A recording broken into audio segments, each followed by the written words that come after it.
Hello everyone, and welcome to Digital Wilds. We're here to keep you informed and inspired by introducing some tech frontiers to develop your digital literacy. Today we're diving into the topic of virtual collaboration. Zoom, one platform to connect, an online synchronous meeting tool. It helps consolidate communications, connect people, and collaborate better together in the boardroom, classroom, operating room, and everywhere in between. Today, we also invite some Zoom users to share their thoughts with us. Let's connect some Zoom users through Zoom Meeting. Hi. Can you guys share some personal experience of using Zoom and what do you think of it? Okay, sure. I often use Zoom for language learning. For example, when I prepared my IELTS speaking test, I often use Zoom to practice my spoken English. With my friends, we often create some breakout rooms and make a lot of practice. So I think Zoom is a very convenient and useful tool for language learning. Yeah, I have also used Zoom to hold business meetings with my colleagues based out of cities during my work internship to complete our cooperation project. Although it was my first time using it, I found it was very easy to get started with. Yes, I do agree with the convenience of Zoom, but there is a disadvantage of Zoom, I think. Sometimes I will get tired because I look at the screen for a longer time, so that's my personal experience. Thank you for sharing. In the first session, we invite the researcher to introduce to us Zoom's innovation in communication for its borderless, efficient, and traceable. Compared with face-to-face communications, one of Zoom's obvious advantages is its borderless. It breaks geographical limitations, making communications everywhere. It not only works for business, but also education and personal social occasions. For business, companies can have their employees working from home. Building a virtual team is available through Zoom. People can have their online colleagues and more flexible working time. For education, worldwide programs are held through Zoom. Schools can introduce learning programs from all over the world. Students can also enjoy different kinds of educational resources through Zoom. Zoom also supports connections among faculty, students, and staff in the educational community. Zoom also plays a role of enhancing social bonds. A virtual wedding sounds crazy, but during the pandemic, Zoom made up for such important social occasions and ceremonies. An article blog provides a view of how his mother used Zoom to gather with her friends and relatives in different places, attending family gatherings and even funerals. It states that Zoom went from an office tool to social platform. The second advantage is efficient. Some business managers on LinkedIn and Forbes state that Zoom can reduce the cost of traveling and offline meetings. Communications can be started up quickly and easily for some target issues, and some functions like voting, translation, and group discussions can also improve the accessibility and involvement of communications. And another advantage is that communications are traceable. Meeting, recording, and content archiving are available with Zoom. Zoom's automatic recording and text description functions help people to record and save the content. It also improves the accuracy of work and make the communications recordable.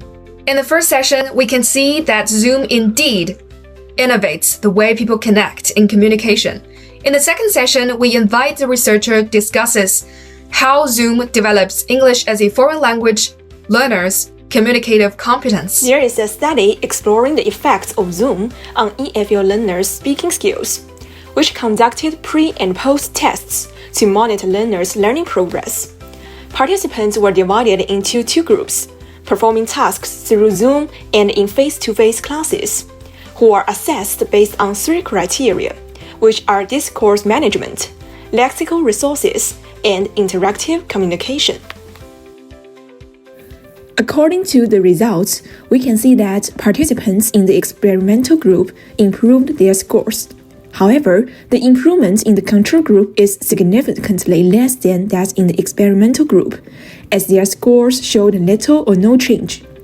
These findings indicate that the students who interacted virtually via Zoom outperformed those who interacted in their face-to-face classes, showing that video conferencing is more effective in students' development and enhancement of speaking skills. Moreover, compared to face-to-face classes, the video conferencing setting can foster a more relaxing atmosphere, which is conducive to enhanced interaction and increased learners' motivation and willingness to communicate and practice their speaking. while learners in the control group felt inhibited at times, as they did not want to make mistakes for fear of being ridiculed in front of the class. Learners using Zoom claimed that there was no peer pressure, as they could interact in a friendly atmosphere outside the classroom contact.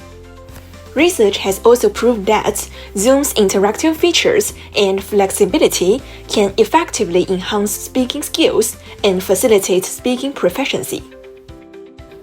According to the research, small group discussions and peer interactions are crucial for developing speaking proficiency, and Zoom's interactive features, such as breakout rooms, can promote collaborative learning and provide more opportunities for meaningful communication practice.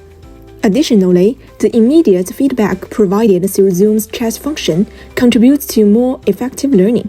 Studies have shown that timely and specific feedback is essential for language development, as it allows learners to identify errors, refine their language use, and develop greater accuracy and fluency.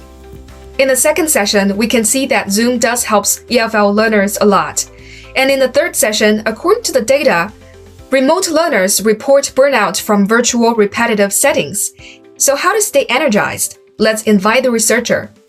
Pepper and other researchers state that all communications include nonverbal expressions. During the normal conversations, both speakers' visual expressions and body language are noticed and responded to immediately. Although Zoom provides dynamic visual and auditory feedback, the visual feedback is reduced and visual responses are difficult to distinguish, especially when on the screen. Pepper conducted a poll about online learning among 350 college students. The vast majority reported that learning was somewhat to extremely difficult, with only the minority of students, approximately 6%, preferred to online learning.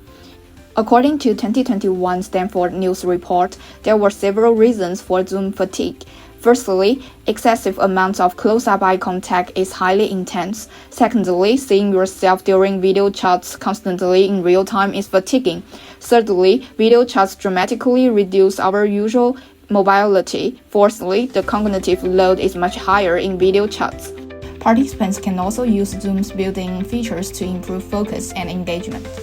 Once in the meeting, participants can share their screens and annotate in real time, making it easy to highlight, draw, or mark up shared content. Make full use of AI-powered features like automated meeting summaries, transcription, and action item tracking to reduce cognitive load and make the class more smooth. Therefore, Zoom fatigue will be reduced and online learning will become more productive. In the last session, we're informed with some advice of how to avoid Zoom fatigue. Will you try it? Share your thoughts with us at digitalwilds.com. Stay tuned for updates and don't forget to subscribe for more Tech Frontiers. This is Aurora, reminding you that in the digital wilderness, adaptability is the key.